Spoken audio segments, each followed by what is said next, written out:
नमस्कार, news state Madhya Pradesh Chhattisgarh के digital platform पर आपका स्वागत है। मैं हूं आपके साथ लोकेंद्र त्यागी। लेबनान में युद्ध विराम के साथ जब लग रहा था कि अरब में शायद अब शांति वापस लौटने वाली है, उसी दौरान अब जो युद्ध का नया बैटल ग्राउंड बनता हुआ नजर आ रहा है वो है सीरिया। कहने को तो सीरिया में एक तरह से गृह युद्ध की स्थिति है। वहां पर जो विद्रोही हैं वो सरकार का तख्ता पलट करना चाहते हैं और वहां का जो सबसे बड़ा शहर है अलेप्पो, उस पर कब्जे की बात भी सामने आ रही है।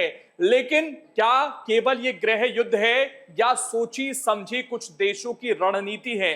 और उस देश में क्या मानकर चले कि जो अब तक सीधे सीधे युद्ध में थे, चाहे हम रशिया की बात करें, यूक्रेन की बात करें, ईरान की बात करें, इजराइल की बात करें, वो सब अब एक तरह से प्रॉक्सी वॉर में आकर अपने अपने हित साधने की कोशिश सीरिया में कर रहे हैं। और उसमें अमेरिका का भी क्या बड़ा हाथ है? क्यों आखिरकार सीरिया में यह हिंसा भड़की है एकदम से? इसकी इनसाइड स्टोरी क्या है, आज समझने की कोशिश करेंगे।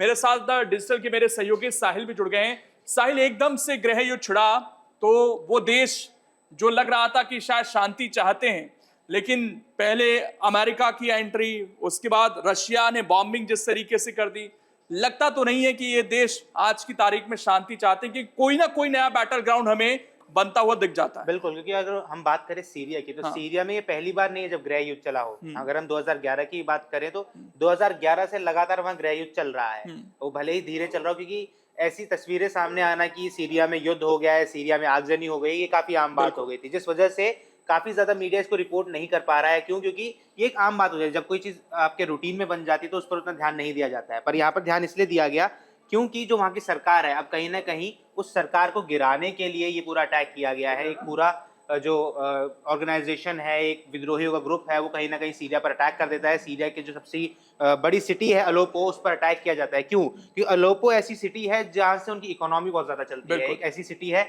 और दमिश्क जो उनकी कैपिटल है, वहां से सिर्फ 350 किलोमीटर का डिस्टेंस है। तो ये जो डिस्टेंस है, क्योंकि बहुत ज्यादा डिस्टेंस नहीं है, अगर किसी भी तरीके से अलेप्पो पे अटैक हो सकता है, दमिश्क पर भी अटैक हो सकता है। तो कहीं ना कहीं हम ये कह सकते हैं कि एक तरीके से एक सिग्नल जरूर दिया गया है कि अब देखिए वॉर चल रहा है, चाहे वो रशिया यूक्रेन का वॉर हो, चाहे ईरान इजराइल का वॉर हो, चाहे हिजबुल्लाह के साथ हमले चल रहे हो, जितने भी युद्ध चल रहे हैं, उस पूरे युद्ध का असर कहीं ना कहीं अब सीरिया पर देखने को मिलने वाला है। और इसके तीन रणनीतिकार का जब मैंने जिक्र किया, थोड़ा उनको समझने की कोशिश करते हैं। देखिए, जो बताया जा रहा है कि इस अरब को भड़काने की जो नई प्लानिंग है उसमें तीन देश हैं, जिसमें पहला नाम जो आ रहा है वो अमेरिका का है, जिसके बारे में ये बताया जा रहा है कि उसका मकसद कहीं ना कहीं रूस को यहां पर उलझाना चाहता है। क्योंकि रूस जिस तरीके से अग्रेसिव है, बार बार धमकी दे रहा है कि भैया अगर ये युद्ध खत्म नहीं हुआ या हम पर इस तरीके से हमले होते रहे तो ये मानकर चलेंगे कि नाटो का सीधा हमला है और उन सारी कंट्रीज पर हम हमला करेंगे।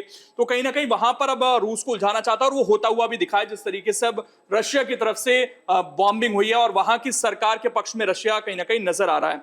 और इसमें जो दूसरा पक्ष नजर आ रहा है वो इजराइल का आ रहा है, जिसका मकसद यह है कि हिजबुल्लाह को और किस तरीके से कमजोर किया जा सकता है। और जो तीसरा इसमें बताया जा रहा है वो तुर्की का हाथ इसमें बताया जा रहा है, जिसकी विरोधी गुटों को सीरिया में शरण दी गई है। तो ये तीन रणनीतिकार हैं और इस रणनीति में जब हम ये माने कि रशिया की एंट्री हो गई है तो ये रणनीति कहीं ना कहीं सफल होती हुई दिख रही है शायद। बिल्कुल, क्योंकि अगर इसमें रशिया की एंट्री होगी तो कहीं ना कहीं अमेरिका की भी इसमें एंट्री होनी जरूरी है। क्योंकि देखिए, रशिया और अमेरिका के रिलेशन हमेशा से सही नहीं रहे हैं। और ये जो एक महीने का डिफरेंस है, क्योंकि एक महीने बाद अमेरिका में तख्ता पलट होगा, अमेरिका में राष्ट्रपति बनने वाले डोनाल्ड ट्रंप। अभी एक महीने के टाइम पर जो पदभार संभाल रहे हैं वो जो बाइडेन है। अब बाइडेन सरकार ऐसे कौन से डिसीजन लेती है? क्योंकि देखिए, जहां पर डोनाल्ड ट्रंप ने एक तरफ ये बात कह दी थी कि मैं 24 घंटे के अंदर युद्ध रुकवा दूंगा, तो कहीं ना कहीं बाइडेन सरकार ये जरूर चाहेगी कि कुछ ऐसी सिचुएशंस क्रिएट कर दी जाए, ऐसी चीजें बना दी जाए कि वो जो दावा था उस दावे को ही खंडन करना पड़ जाए। बिल्कुल। तो ये भी देखिए, एक राजनीतिक रूप से देखें तो कहीं ना कहीं चीजें ऐसी फंसी हुई दिखती हैं, क्योंकि वो जो दावा था कि भैया युद्ध विराम का, वो कैसे होगा। और अगर लगातार अगर हम इजराइल की बात करें तो पिछले 3 महीने से वहां पर जो है एयर स्ट्राइक देखने को मिल रही थी। हिजबुल्लाह के जो ठिकाने, ये इजराइल ये मानकर चलता है कि वहां की जो सरकार है वो कहीं ना कहीं हिजबुल्लाह को सपोर्ट करती है। अब हिजबुल्लाह से एक तरीके से प्रॉक्सी वॉर में उलझा हुआ है पूरी तरीके से इजराइल, तो यहां पर कहीं ना कहीं उसकी जड़ें भी काटना चाहता है।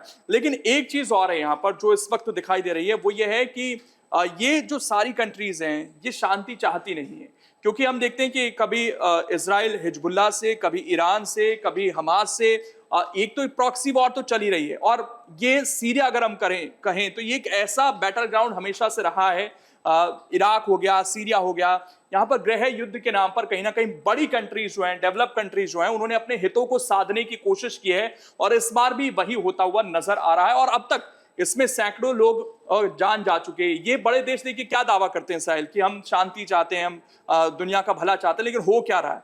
इन युद्ध की वजह से अभी भी जो है सैकड़ों लोग अपनी जान गंवा रहे हैं। जो ताजा एयर स्ट्राइक्स हैं, बताया जा रहा है करीब 300 लोग तो उसमें मारे गए हैं। तो ये आप सोचिए कि कितना ज्यादा नुकसान हो रहा है। और ये सिर्फ इसलिए क्योंकि बड़ी कंट्रीज जो हैं अपने हितों को साधने के लिए अरब के जो छोटे छोटे देश हैं उनको कहीं ना कहीं निशाना बनाया जा रहा है। वहां पर हम अफगानिस्तान का उदाहरण ले लेते हैं ना, वहां पर क्या हुआ, किस तरीके से चीजें हुई, किस तरीके से जो आतंकी गुट माने जाते थे पहले उनको बनाया गया। पाकिस्तान में भी इसी तरह के उदाहरण दिए जाते हैं कि कहीं ना कहीं इनको पाला पोसा गया और उसके बाद जब वो अमेरिका में हमला हो गया तो फिर वो कहीं ना कहीं मारने के लिए ओसामा के पीछे पड़े कि अब तो ये हमको नुकसान। ये आरोप अमेरिका पर हमेशा लगते हैं, ये कोई पहली बात नहीं है कि इस तरह के आरोप नहीं लगे अमेरिका पे।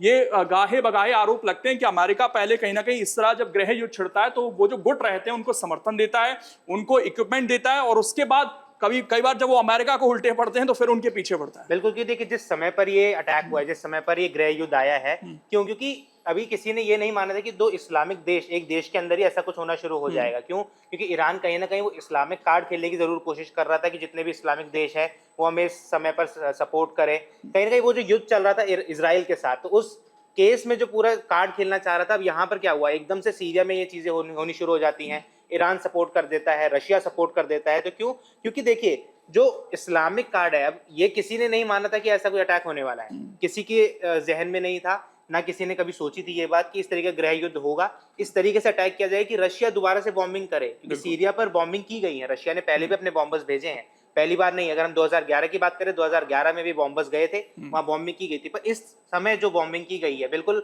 अगर हम कहें कारपेट लेवल पर, कि देखा ही नहीं गया है कि वहां पर बिल्डिंग है क्या है। यहाँ तक कि ये भी कहा जा रहा है कि सीरिया की कुछ जो ऐतिहासिक बिल्डिंग है उनको तक क्षति पहुंच गई है। यानी किस लेवल पर वो बॉम्ब्स गिराए जा रहे हैं वो देखा ही नहीं जा रहा है कि वहाँ सिविलियन एरिया है, क्या एरिया है। बस एक ये मान लिया गया है कि जो वो एजेंसी है, जो भी ऑर्गेनाइजेशन है जिसने अटैक किया है, वो ऑर्गेनाइजेशन को खत्म करने के लिए कहीं ना कहीं वो अटैक अब लगातार किए जा रहे हैं। चलिए देखते हैं अब सीरिया में आगे क्या कहानी बनती है और इन सारे देशों की भूमिका उसमें किस तरह की रहती है। क्योंकि ये आमने सामने तो शायद नहीं लड़ना चाहते हैं, क्योंकि दोनों देशों को पता है कि उसमें नुकसान बहुत बड़ा होगा। और ऐसे में एक नया देश बैटल ग्राउंड बनता है, वो चाहे वो लेबनान हो, सीरिया हो या फिर कोई और जगह हो, वहां पर हम लगातार देखते आ रहे हैं बॉम्बिंग भी हो रही है और कहीं ना कहीं लोग मारे जा रहे हैं। अब इसमें शांति की तरफ कैसे चीजें बढ़ती हैं, क्योंकि जब हम ये मानकर चल रहे थे कि लेबनान में युद्ध विराम हुआ तो कुछ बेहतर रिजल्ट निकलकर सामने आएंगे, अरब में शांति होगी, लेकिन वो फिलहाल तो होता हुआ नजर नहीं आ रहा है। लेकिन जो भी अपडेट होंगी सबसे पहले न्यूज स्टेट पर आपको मिलती रहेंगी, इसलिए इस चैनल को जल्दी से सब्सक्राइब कर लेना और कोई भी वीडियो आपसे छूटे ना, इसलिए बेल आइकन को जरूर दबा लेना। और ये वीडियो अच्छी लगी तो ज्यादा से ज्यादा शेयर करना, कॉमेंट करना, लाइक करना। फिलहाल जुड़ने के लिए बहुत बहुत धन्यवाद। न्यूज नेशन अब व्हाट्सएप पर खबरों के ताजा अपडेट के लिए न्यूज नेशन के इस क्यूआर कोड को स्कैन करें।